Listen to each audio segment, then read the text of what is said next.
We're down to one day.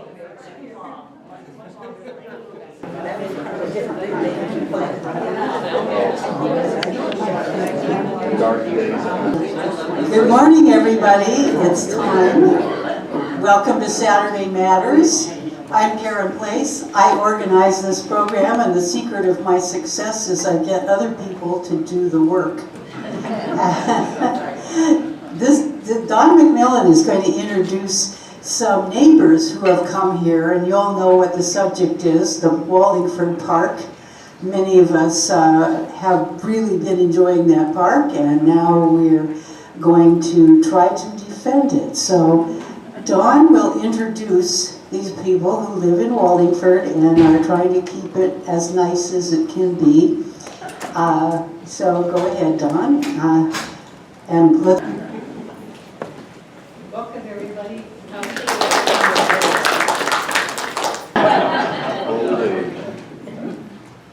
Well, the reason I started that was because I read telephone poles. And as I was walking, I saw a poster that was my first realization that something was happening at Wallingford Park. And I responded to an email address there, and Catherine and Julie responded, and we eventually had a meeting in my apartment, including Donna, since she's kind of the queen of the anti-disruption of parks and other facilities. So I'm going to turn the meeting over to them. Greg is going to talk. I just met him, so I don't have any unamusing anecdotes about him. So to whom should I give this? Greg is going to I'll start. Okay. Thank you. Don. Thank you. Good morning. Yeah, I think I'm listening, so I can see. Good morning.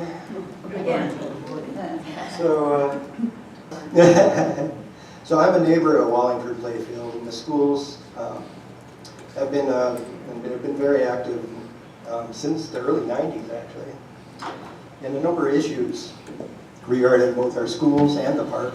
Over the years, I've learned a fair amount of the history that affect these properties. I noticed as I was assembling my notes for this presentation, I finally tumbled to the fact that Wallingford Playfield turned 100 years old this year. So Wallingford Playfield represents essentially the only open space in the Wallingford urban village. The park often serves as a living room for a neighborhood where families and friends gather to meet, play, walk, or exercise. Historically, the neighborhood has often expressed an interest in preserving this informal, unscheduled access for the community for a wide range of users and interests. So I'm going to try and go over the history. It's, please bear with me because it's fairly complicated and intertwined. I've printed out kind of a summary timeline that you can take with you. That's the condensed version. It's only 4 pages. The full version is 9 pages. So feel free to pick one of those up. So this slide, can I move around a little more over here? So, Yeah. Okay. So basically, so this slide shows the playfield area in 1969, but that's basically what it looked like shortly before it was expanded.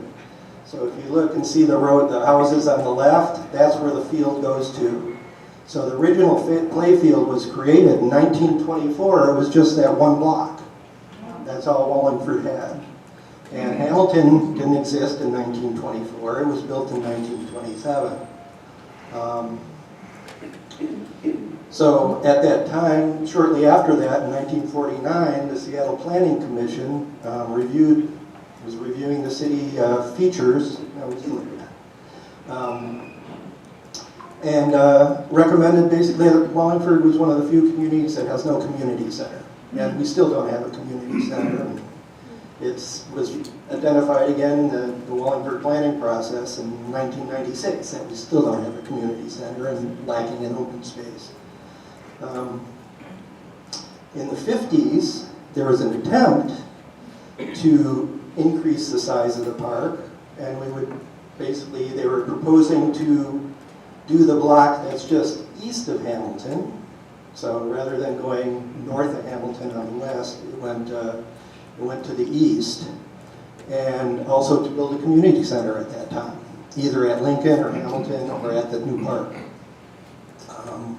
Unfortunately, that failed. The community felt it was too expensive, and actually the school district was one of the entities that objected to that because they didn't want to lose any of their property to providing a community center. So next slide. So this is Lincoln. This again is showing it in 1960, but I've included it essentially to show that Lincoln used to have a field on the north lot where the parking is right now. I have a picture of the school, and I have this picture too. And so University House would be probably right above that. Yeah. And it was built in 1997. So that area was cleared. So, West is up. So University House is just west of the Lincoln School. So I think somebody said below the width and athletic is about where you guys are. Okay, but basically I included this slide kind of out of order essentially just to show that there was once a field essentially associated with Lincoln, just as there was one with Hamilton, and the school district took them both out. Hamilton turned theirs into a paved playground, and Lincoln turned theirs into a parking lot. Okay. So next slide, please. So going back here again to show that the original playfield, and I think I've already described the houses that got demolished. Those were condemned using a grant from Forward Thrust, which was a HUD program, a Housing Urban Development Program with the federal government. And so that addressed people's concerns about cost, because feds were paying for it. So basically part of the contract with HUD, however, says that the city is required to retain the land as developed for permanent open space purposes. Okay, and then again, that whole block of houses was demolished. And the district was awarded, part of the process too is that street that's between that block of houses and Hamilton was vacated. And half the vacation property was given to Hamilton, the school district, and the other half was given to Parks. And at that time, basically, Parks awarded joint use of that half of the street to the school district. So the school district was using that as part of their playground after that. But there was never any mention in any of the documents that I've been able to find of Parks awarding joint use of the park to the school. Okay, next. That's just another shot. This is right after the park was completed, the construction. In the distance, you can see that brown area up there is the new field. That's where you're looking kind of southwest right now. That's the new playground that was built at that time. Great, thank you. Thank you. Thank you, Dawn. So this area up here, that shows the new the western end of the field. This is the new play area that was built at the time. So next. So that's just another views. I love old photos like this that you find that show what it used to be like. Yes, it's gone through I think we're on our 4th iteration of play areas. So next slide, I guess. Again, the contract from HUD stated that the city will not sell, lease, or otherwise transfer the property or any interest therein without prior written approval of HUD, Secretary of HUD. In 1977, this is just showing some of the documentation. It does not show up very well, but essentially, in 1981, Lincoln closed. In 1993, the school district had their first building excellence levy. It's called abbreviated BEX. BEX1 basically identified At that point, Lincoln was closed in 1981, and it had been closed and remained closed for about the next 15 years. And so the school district was trying to resurrect the building. The community was very interested in resurrecting the building because it was essentially falling apart. There was leaks, there's water in the basement, it was in bad shape. So basically in 1993, the school district basically identified Lincoln and proposed to create a school community model school.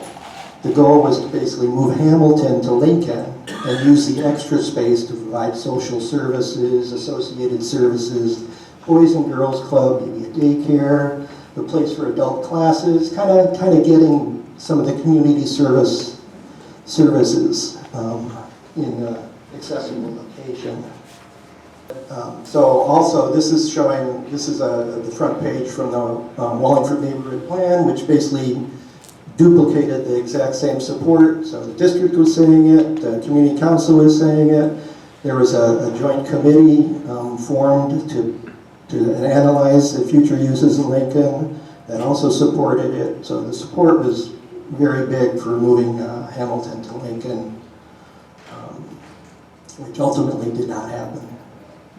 Oh, so the community council invited the school district the school district was looking for different places at this time to house an interim programs for as they went around the city and remodeled the different high schools and elementary schools, etc.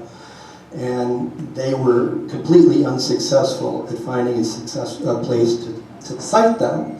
So the Wallingford Community Council basically approached the school district and said, hey, why don't you use Lincoln, thinking that that'll jumpstart the process of getting Hamilton a remodel, getting Hamilton a new spot, and getting the neighborhood a community center. So the community council actually invited the school district because they've been completely unsuccessful at locating a place to put these interim programs. At the same time, in '96, the school district established the Lincoln Liaison Committee, which was assigned basically to come up with ways to address the impacts of resurrecting Lincoln, such as we had them put in a bunch of traffic circles and worked on where buses would load and unload, and because basically they had like 5 months to fix Lincoln up for Ballard to come. And they had a lot of work to do. In fact, they were still working on it while Ballard was there. At that time, again, the district reiterated that the school district had no intention of using Wallingford Playfield and would continue to use the fields at Lower Woodland. Also at that time, the school district approached the Lincoln Liaison Committee, because the Lincoln Liaison Committee was a committee of neighbors, school district representatives, business representatives, community representatives. It was kind of a wide committee that the district had created. And so the principal approached the LLC, or the Lincoln Liaison Committee, and asked for temporary joint use of the park by Hamilton as a means to keep the two school populations apart, because he was very concerned about the high school students possibly preying on the middle school fights or whatever. They wanted to keep them apart. So the Lincoln Liaison Committee granted it, and it was presented as a temporary fix. But that also kind of points out that, well, if they're asking for it now, they must not have had it before. So that was granted. And at that same time, again, the district again reiterated that their plan was to move Hamilton to Lincoln and that they would not be using Wallingford Playfield.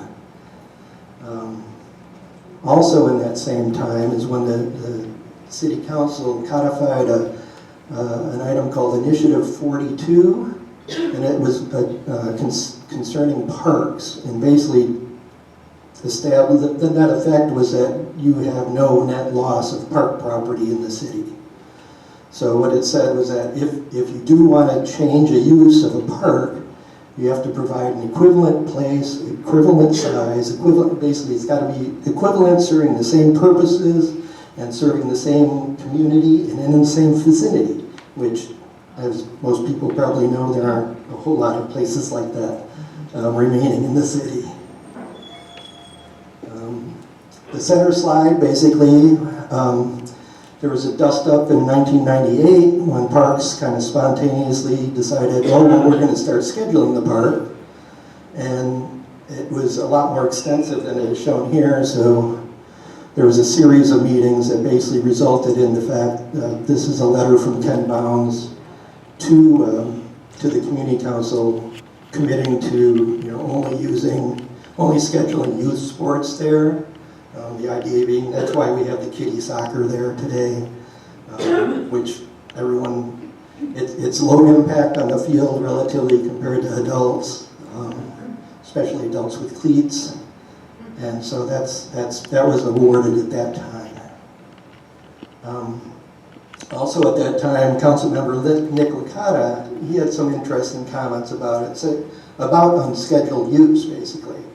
And he said that, parks build social capital, especially for unstructured use, because it serves a very active purpose by encouraging random acts of social engagement and providing an outdoor living room, essentially, for meeting new people that live in your neighborhood. It's a way to meet new people. So if you get rid of the drop-in aspect of it, you lose a lot of that. Also around that time is when Friends of Wallingford Playfield formed. I served as chair in Friends of Wallingford Playfield. And we were formed to basically come up with a new design for the playground because safety standards change and apparently we have to change it about every 15 years or so. We have to update stuff. But also Parks tasked us with also developing a master plan for the park, which we also did. And the last one is basically just showing the facilities, it's the facilities master plan from the school district. And the school district master plan still continues to, and this one's the one for the 2010 master plan for the district, and it still had Hamilton moving to Lincoln and creating community space.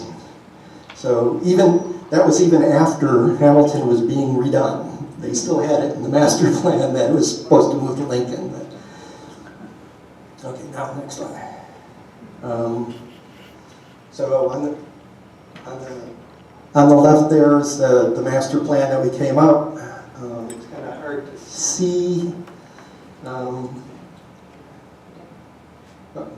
So if you look really close, you can see the little rectangle down there. That was because Parks basically designed a space, wanted to have a space big enough to have the youth soccer. And that's the youth soccer field. It's still turf, it's still grass.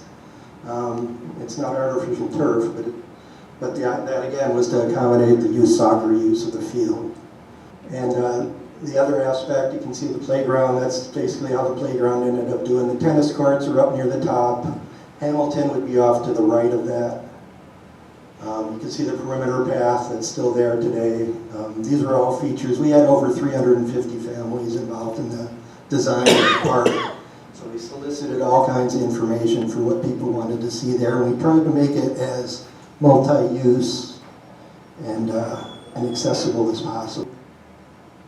As part of this, also simultaneously to us working on the master plan design, Parks basically ripped out the whole field area and installed drainage and irrigation. So underneath that field, there's a whole drainage system that's supposed to keep it from being muddy, and there's irrigation to keep the grass alive.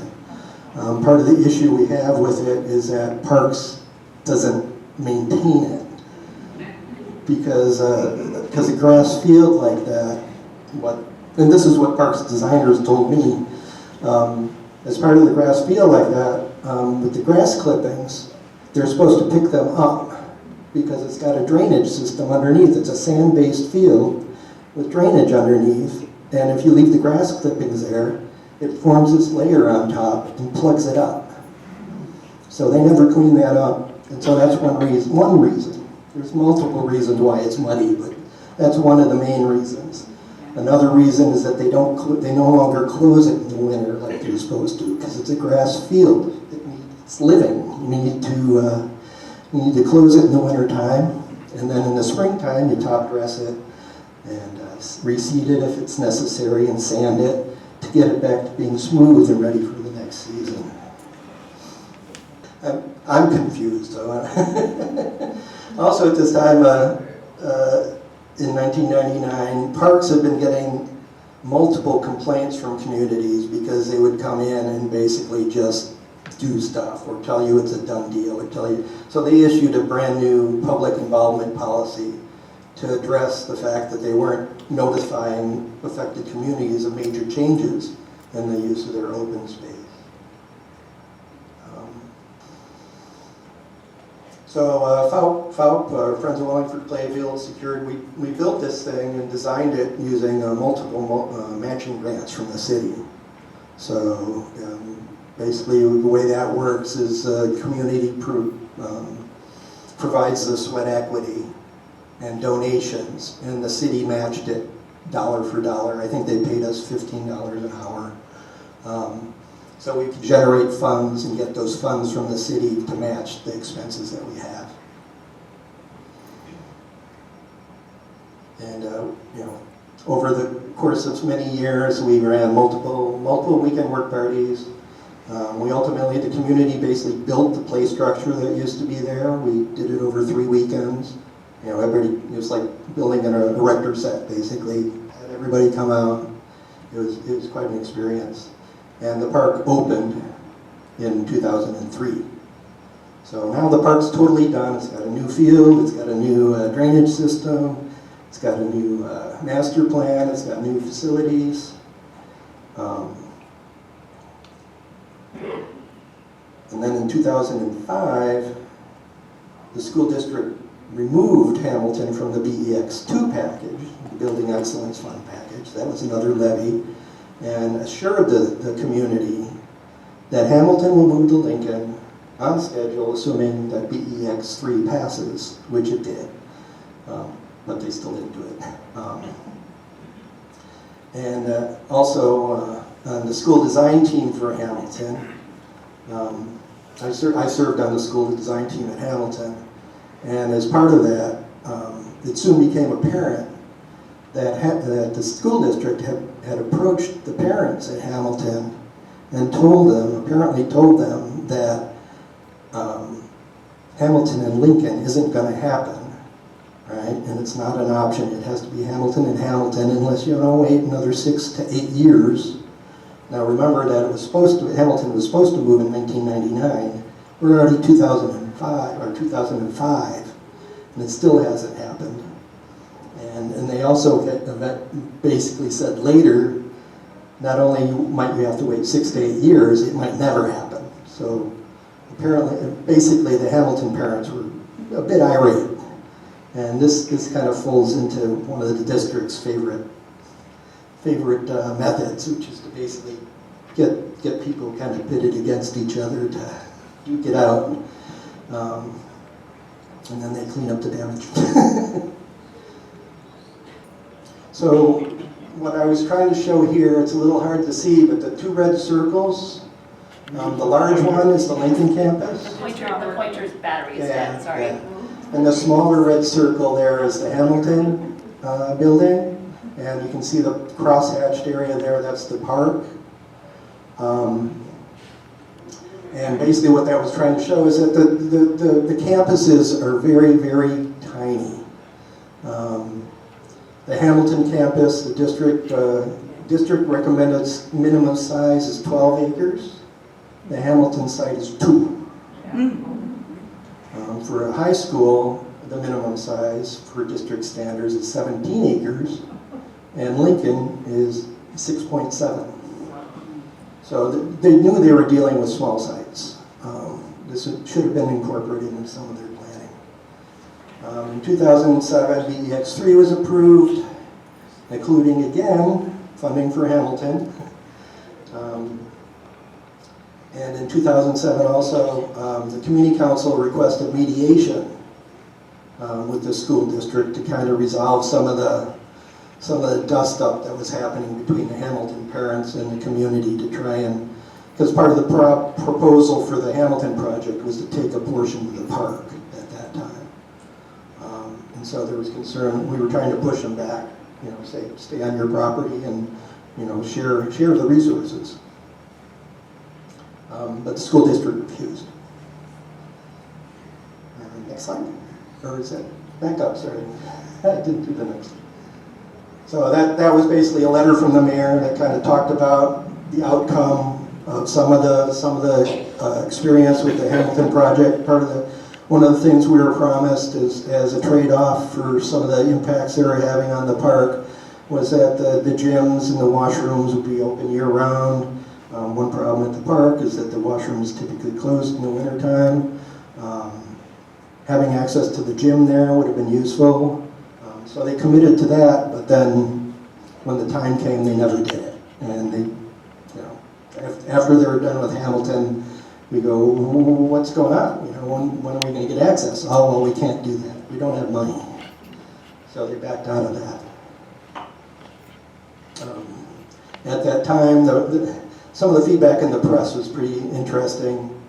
One commenter said the district has used the Hamilton Middle School renovation project to display its favorite strategy, avoid meaningful contribution from the community by pitting neighbor against each other.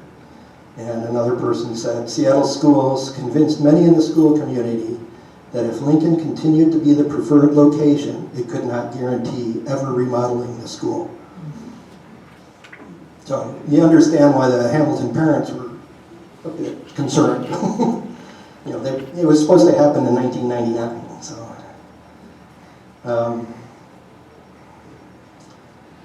the new superintendent of parks came to the community council in 1999, and he basically, again, he said, we're concerned about this. We want parks to be a facilitator or enabler of the community desires for how their parks were used, rather than the top-down approach that they'd used in the past, which was like, here's what we're going to do, you know, because they were experiencing a lot of dust-ups over this stuff. But in 2010, Hamilton opened.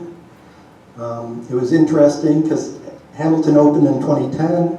In 2014, the school district advisory committee that oversees the BEX levy strongly recommended a change in course in the planning and return to the original plan for Lincoln to be a middle school and Hamilton to be an elementary school.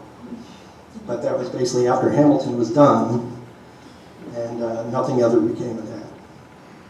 So this is just basically showing, that's the Wallingford neighborhood. The green square in the middle is Wallingford Playfield, and it's basically the only open space the Wallingford neighborhood has in the urban village. So it's kind of important to have neighborhood access. Also at that time, the district, this is for the Lincoln project, they did it's called a SEPA analysis or environmental impact statement for their project. In that too, they explicitly state there's no proposals that have been made to convert Wallingford Park. The park property is owned by the City of Seattle and operated by the Seattle Parks and Recreation. And again, the SEPA statement said they weren't going to use Wallingford Playfield. We were told in the Lincoln Committee that they would not use Wallingford Playfield. And again, they duplicated, you know, it was also in the BTA 5 levy, I believe, about they have no proposal to convert Wallingford Park. Did I make it? That's it. You did it perfectly. That's done. Thank you, Ed. Thank you. If you have questions, you can talk after. Well, hopefully we'll leave. We'll leave some time at the end for questions. I'm going to take us from sort of the present to the current issue. So my name is Julie McCleary, and I'm a professor at the University of Washington, which I understand maybe some of you also were professors. Or, yeah. Many of you, yes, yeah. I want to know what's happening now. Yep, here we go. The history is not important. Okay, here we go. The we're up to the current. So, I mean, I think the history is very important so that we know that this is has been an ongoing issue about who has access to this park and the relationship between the park, which is owned by Seattle Parks, and the schools themselves, right? Which is what we're dealing with now, is who gets to use this park. So Lincoln was renovated and reopened in 2019, and at that time they said, as Greg said, we will be busing our students to Lower Woodland Field and other fields for athletics. We don't need to build an athletic field on our parking lot. We want to keep it as a parking lot, and we will not be using Wallingford Playfield. So that is what they told the community. That's what everybody believed in 2019. That's what everybody believed in 2022, when probably you all, as we did, voted for a levy that contained $5 million for Lincoln to build an athletic field. So that's the $5 million that they have now to get land to build an athletic field. And in that levy, it said it would not be at Wallingford Playfield. So when we all voted, that's what we thought, right? So now we are where we are, right? Where what has happened is that Seattle Parks and Recreation told Seattle Public Schools, go ahead and look at sites for this athletic field that you have the $5 million for. And one of those sites could be Wallingford Playfield if you want it, but you have to do community engagement. I will put that in quotes, community engagement. So the first that we all heard about this proposal was at a meeting on September 19th of this year. When that was the first community meeting, many people heard about it the day after it happened, because that's when they received the mailer. But that's where we are now, is that we all learned about it just in September. So a lot has happened between September and now that I'm going to try to bring you up to speed on. But just a little bit of zooming out that I think is really helpful. Greg already mentioned this, but the blue is the Wallingford Urban Village, or the Wallingford Urban Center. And that, as many of you have probably know in the last few years, is now what's called an upzoned area, right? We're eliminating single-family housing from this area, and we are building already and will be building many, many more housing units in this urban center, right? That's what urban centers are for. Concurrently, the city is supposed to be providing us with amenities, right? Because we're increasing density and population, and so this, for example, in 2024, the Seattle Parks open space plan says that everyone, it's a little hard to read, but everyone in an urban center boundary that you just saw should have a 5-minute walk shed to an open place, open space. That is your 5-minute walk shed to an open space. We think that is the 5-minute walk shed to an open space for about 5,000 people. Right? If I use census data, which I did sort of loosely back of the envelope sort of calculations, but census data, 5,000 people growing to about 7,000 people over the next 3 years based on already planned housing development. So 7,000 people, that is the Walkshed Park guaranteed to all residents of the city of Seattle who live in an urban village. Right? I'm getting worked up. Okay. Right, so this is what that looks like. This is essentially the walk shed. That's the 5 to 10 minute walk shed. So you can see the urban village in blue, the walk shed which expands into Wallingford, the part of Wallingford that's not yet in the urban village, and those people are guaranteed a 10-minute walk shed to a park. Right? So this is why this is critical. This shows us, again, you can look online to find out proposed housing developments. This is where we got sort of the increase in numbers that will be needing to access a green open space over the next 2 to 3 years. And last week, the mayor proposed an even bigger sort of upzone and development plan that we think will bring those numbers closer to 10,000 over the next, I would say, 7 to 10 years. Right? This is going to be a dense area, and as Greg mentioned, this is the only green space in it. So, on our green space, the Seattle Public Schools has proposed to put a field that would take somewhere, based on our estimates, between 75 to 85% of the footprint of the park. It's to be a full-size football field, right? So you can picture a soccer field might be a little smaller because it doesn't have the end zones, but this would have the end zones. It also needs to have a 15-foot buffer around the actual size of the field itself. So this is sort of our estimate. This is one of the proposed designs. This is what we're calling the north side design. And what we are pointing out here is Seattle Public Schools has an FAQ page that maybe some of you have seen that answers people's questions about this park takeover, which I guess is what I'll now call it. And it says, absconding with the park, that all the amenities will remain.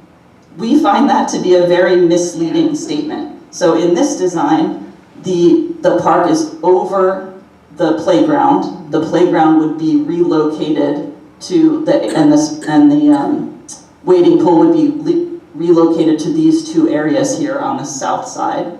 The bathrooms are gone, and as you can see, the walking path is severed in places, so there's no real room for the walking path. So to us, that means amenities will be taken away, right? So and then there's another design, which it sort of essentially shows you the same thing. This one, they claim, keeps the playground intact. So you can see at the top corner there above the red triangle. But you can also see the field is literally at the merry-go-round. You can't have that. Like, you can't have children playing on a playground directly adjacent to a field where there are soccer balls and lacrosse balls and, football tacklers. And football tacklers, right? And there would need to be a fence. There, some distance for the fence. There also would be light stanchions, etc. So it will be lit. That was the proposal, that it will be lit until 10 p.m. every night so that it can be used. Okay, so those are kind of the plans that we have from Seattle Public Schools. This graphic isn't the greatest, so just bear with me. We're trying to figure out how to tell this story about the restricted use. But essentially right now, if you want to go up to Wallingford Playfield, you can go be on that grassy area anytime you want, right? Sometimes there are kids doing physical education there. Sometimes there are soccer players, right? Sometimes there are Hamilton Frisbee players. But in general, it's available to the community at all times. This new field, during school hours, would be restricted for school use. So that's about 9 to 3:30. From 3:45 until 7, it would be used for school athletics, right? So 3:45 to 7, school athletics. 7 to 10 would be reservable for other teams, community teams, club soccer teams, lacrosse teams, etc., from 7 to 10 p.m. When, again, another misleading piece of information that the school district has been saying is that the field will be available for community recreation and casual use. That's false because it's bookable all those times that I said. It's in a athletic field scheduling inventory that can be scheduled by anyone inside or outside of the community. And based on Seattle Park's data, those fields are scheduled on weekdays 90% of the time. So that essentially leaves us 23 minutes of available access, right? Unless you want to go to the park at 4 a.m. So during reasonable hours to be at the park, it's 23 minutes of access. That's how we've calculated that. So we're getting to some good news. We're moving in a positive direction here, so just lest we all get too worked up. So there are other options, okay? And the school district has been exploring other options. The community keeps hearing lots of reasons why these other options will not work. One of the options, one that we like the best, sort of as our Wallingford Park Alliance, is this gravel lot up at Woodland Park, which, if you can picture There's a big baseball field on the corner of like Stoneway and 50th, right? If you go west of that, there's some tennis courts, and then west again, sort of up the hill towards the zoo. There's a gravel lot, and there's Woodland Park up there where there's some shelters for picnicking, but it's a very unused space.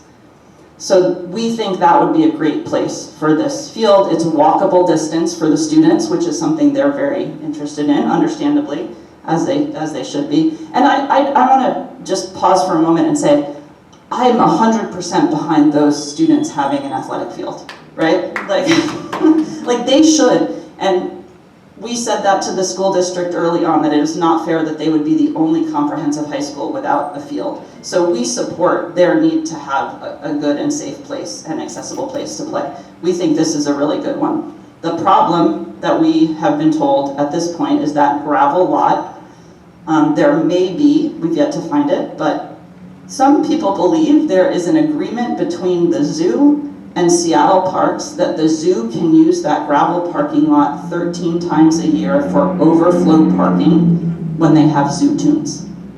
Right? So that doesn't seem like a great use of a space when they want to take our green space, and also two environmentally conscious organizations worrying about using a lot 13 times a year for emissions emitting vehicles just doesn't add up to me.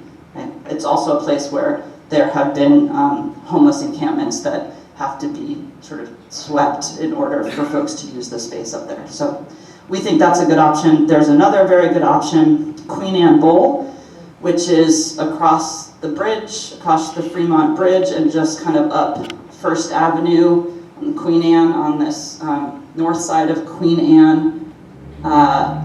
It's also called Rogers Park. It's a turfed field already. It has some real parking limitations. It doesn't have lights. And so there's some concerns by neighbors. One of the neighbors is Aegis Living, that they don't want the lights at that field. And there's just some other neighborhood parking concerns. Again, every neighborhood is going to have different concerns, but it seems that to date ours have been less counted than others. Before you move on, Yeah. Mm-hmm. Hopefully I'm talking loud enough. I'm using my mic. Okay, take my. Another point of the Queen Anne Bowl is that we haven't mentioned previously is that the Lincoln High School, I'm going to call it the catchment area, the neighborhoods that go to Lincoln High School include Queen Anne and Fremont. So this might not be adjacent to Lincoln High School, but it is well within the catchment area of their student population. It does require them to bus students, though, which is one of the costs that they're trying to mitigate, understandably. Okay, so given all this, what we've been doing and what I know some of you have been doing, we've been, there's a petition with close to 900 signatures against using Wallingford Park. People have been writing to the decision makers, Seattle schools, APDS, the superintendent of parks. We have a website, the Wallingford Park Alliance. We have a newsletter that we send out once a week. We hired a lawyer, and we are helping the district and parks explore the other options because their due diligence doesn't seem to have been that great for our thinking. They seem to be missing some options. So because we have been doing all of this, well, actually, one more thing. We hired a lawyer. We raised money. Maybe some of you contributed to that, to our GoFundMe. We raised about $8,000, which may be enough to pay him. We're not sure yet. He did incredible work. And yesterday, around noon, we submitted the letter from the lawyer to Seattle Parks and Seattle Public Schools. And it's about 15 pages long, and it details all of what Greg just told you. So that's why what he was saying is so important, because those are the legal agreements. Like, there are binding legal agreements that say this park needs to be used the way it's currently being used, right? And those have been put in writing since, the 40s, or maybe even earlier when people deeded their homes for the park to be created. They deeded them for a very specific use. So that's all in the letter. So that letter will just say, I think I covered most of it, covers the history, and why they basically need to stop exploring Wallingford Park as an athletic field space. just skipping ahead so we have time for questions. Then, yesterday afternoon at about 5 p.m., maybe related to the fact that the letter had dropped from the lawyer at noon, we got an email from Seattle Public Schools saying they were considering a different proposal. See? It's good news. We think it's good news. As my husband said, though, in the basketball lingo, like, he said, don't fall for the head fake, right? Like, so we're being really careful to keep our eye on the ball here and not believe that this is a done deal and still turn the community out at this upcoming meeting. But what the letter did say is that they are considering putting a small turf field. Basically in the space, Greg had a slide that showed sort of the western part of the field is to be maintained for soccer use. We think that that's where they want to put the half-size field, and then it could continue for its current uses, but be more readily maintained for the kids and be less muddy and be open in the winter. We don't know all the details. That's basically all we know. They're going to continue looking at the alternate sites, but we still have a lot of questions. Will it be restricted use, or will it still be open to the public? Where will it be sited? Where might the alternate sites be? Right? And there are some people in the community, I think, who don't want any turf at all. So I think we all are kind of wrestling with what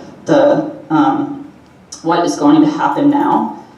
We also, given the almost 100-year history that Greg shared with you, don't always believe what the school district has to tell us is going to happen about this space, which is why it's important that we all show up to the community meeting next week to let folks know that this is really that important to us and that they're right to change the proposal and to reconsider based on the voices they've heard and based on the legal reasons. So that meeting is at Hamilton Commons now, not at Lincoln High School, and that's because the library where they were going to have the meeting only holds about 190, 170 people, and we think they're going to be more like 300 people there, and we hope that includes many of you. So we hope that you'll still come. If you were planning to speak, I hope you will still speak about how important that the park is to you, and we need to keep the momentum going and not necessarily believe it's a done deal until it's a done deal. So I will conclude there and leave a little bit of time for questions. Yes? Where's the other microphone? Does the school district have eminent domain authority? Oh, I don't know. Like, do they? Could they just take? I mean, could they simply invoke eminent domain to take over the park? I don't believe they have it. I think the city, It's still Parks property. it's still Parks property, so I don't think they could take it from the city. No. Okay. Yeah. I wanted to mention that on October 31st, I wrote a letter to Richard Best, Director of Capital Projects for Seattle Public Schools, Great. and to APDS, Superintendent of the Seattle Parks and Recreation, expressing my opposition to the proposed changes. I'll give you copies of this at the end of the day, but I'll also put it so that it can be in University House News. Good. And perhaps on the agenda of the next residents' meeting. Awesome. Did you hear back from them? I did from the schools, Okay. and they were appreciative. Okay, great. People have been hearing, like sporadically from different decision makers. Yeah. I too have written to the school a letter, and I've heard back from him. And I've written about 8 letters to the list that you had with my concerns, and I've heard back from 2. 2 of 8 is not a good percentage of addressing you and your concerns. Yes. And not to necessarily, throw individual leaders under the bus, but unfortunately our district representative, Maritza Rivera, has been completely absent in this very important conversation in her district. She's newly appointed, and we unfortunately have not heard from her at all. She's since canned responses, but nothing, which is just too bad. Good to know. What about? Oh, wait. Okay. What about all those fields at, from 50th North? They already have AstroTurf on them. There's several fields. They seem eminently suitable for practice fields for a high school. Yes, they are completely used. And I think Lincoln does use them now to the degree that they can. But even when Lincoln was built, when Lincoln reopened in 2019, those fields were the second highest, had the second highest rate of use in the city. Like, they are booked all the time, all day long. So it's not a great fit to try to put one more program with very high needs in there, which was sort of Lincoln's shortcoming not to really understand that. But so they do get in there, they do play there, they displace other users, or they have to travel by bus farther than that. Yeah, but they do use them sometimes.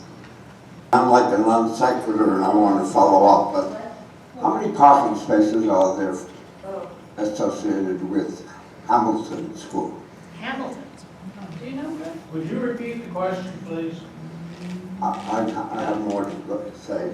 My understanding from observation, just walking around there, I've been living here a long time, they have none. Hamilton has no parking. Hamilton has No parking. Right. No, that was one of the things that the community actually proposed. You're not mic'd right now, so. Microphone. Go ahead and finish. Where we go? Well, that suggests to me that teachers can manage, the staff can manage to get to school without parking. You have that great parking lot, and if you change that from a parking lot to a playing field, you'd improve the environment. Yeah. And gain inventory.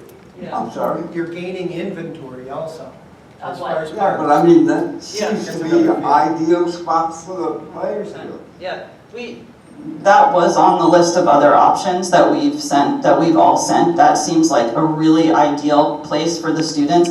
It's a little too small for the full football field, which we think honestly shouldn't matter. Like, you can play soccer on it, you can practice football on it. If you can't play a football game there, that's okay. You're gonna get Memorial Stadium to play a football game, but they want the full-size field, and so they want the parking. They could be really innovative and build a field on top of a parking lot, or build an underground, which would cost some money, but still, I 100% believe that they should be innovative and use that space well, and they're not. But nobody put me in charge yet. Why do we have to provide parking? Yeah, I mean, I don't know. I agree with you. Yeah. Does anyone have an estimate of when the time that final decision will be made? Stay tuned, maybe on Wednesday. Yeah, maybe they'll tell us on Wednesday, but at the September meeting, they told us that they wanted to begin work in April, which was a ridiculous timeline then. So what they really want is something available to them by the fall of next year for the student athletes. So they'll have to decide something soon. Do you want to add? Fall of 25.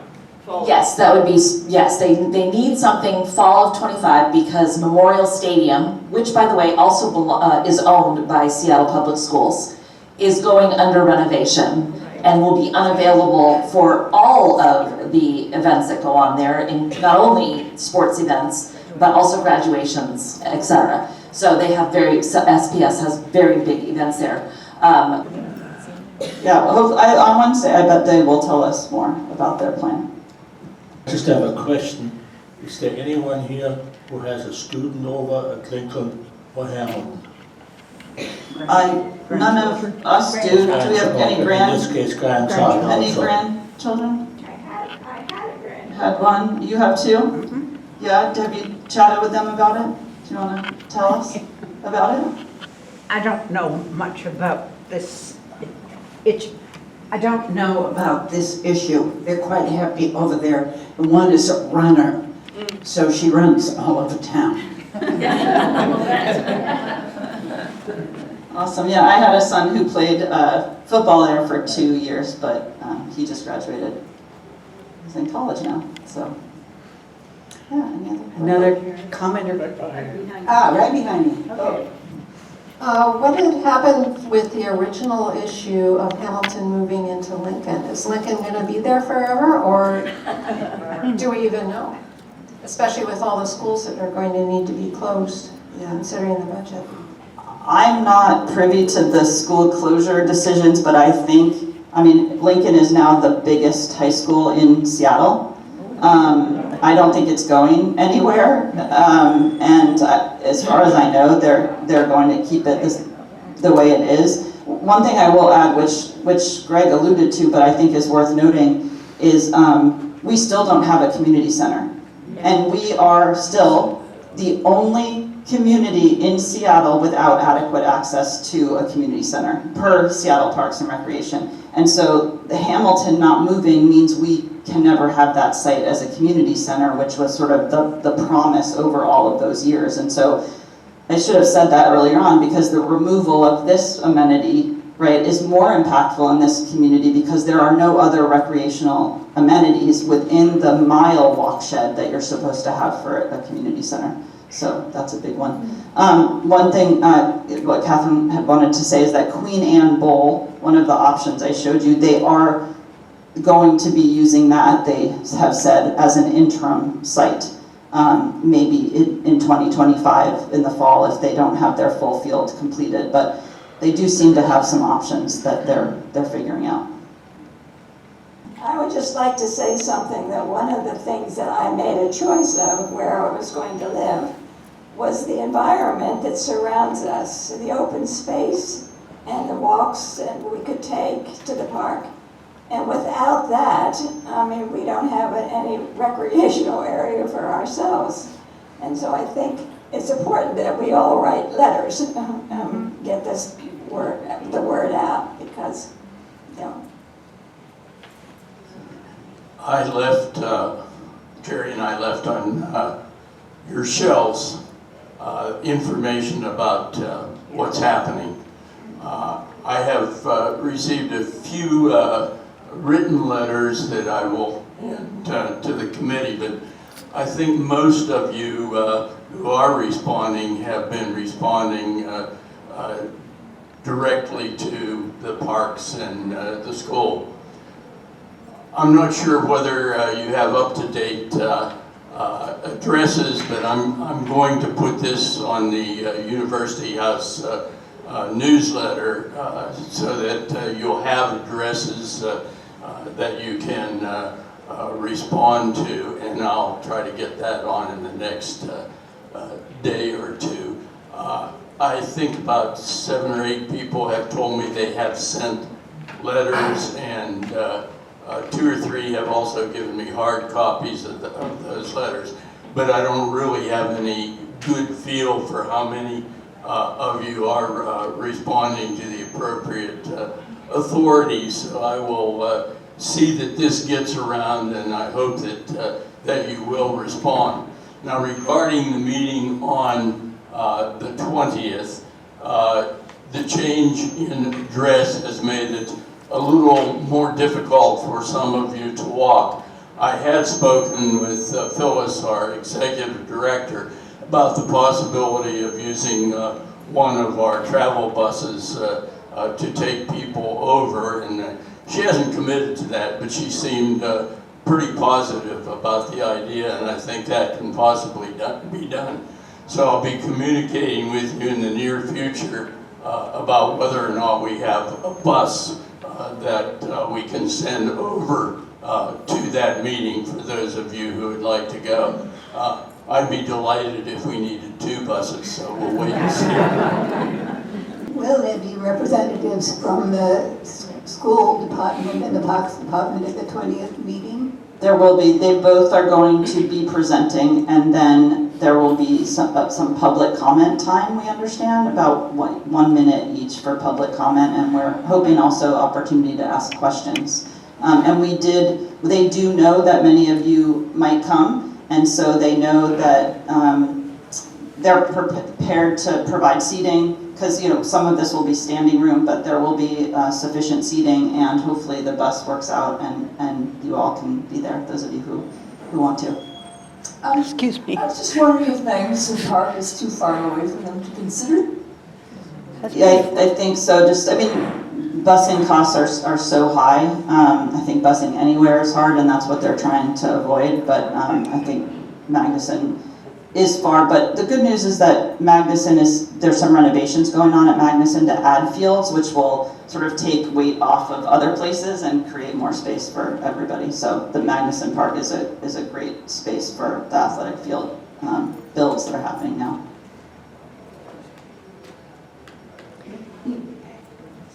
Anyone else? Thank you all so much.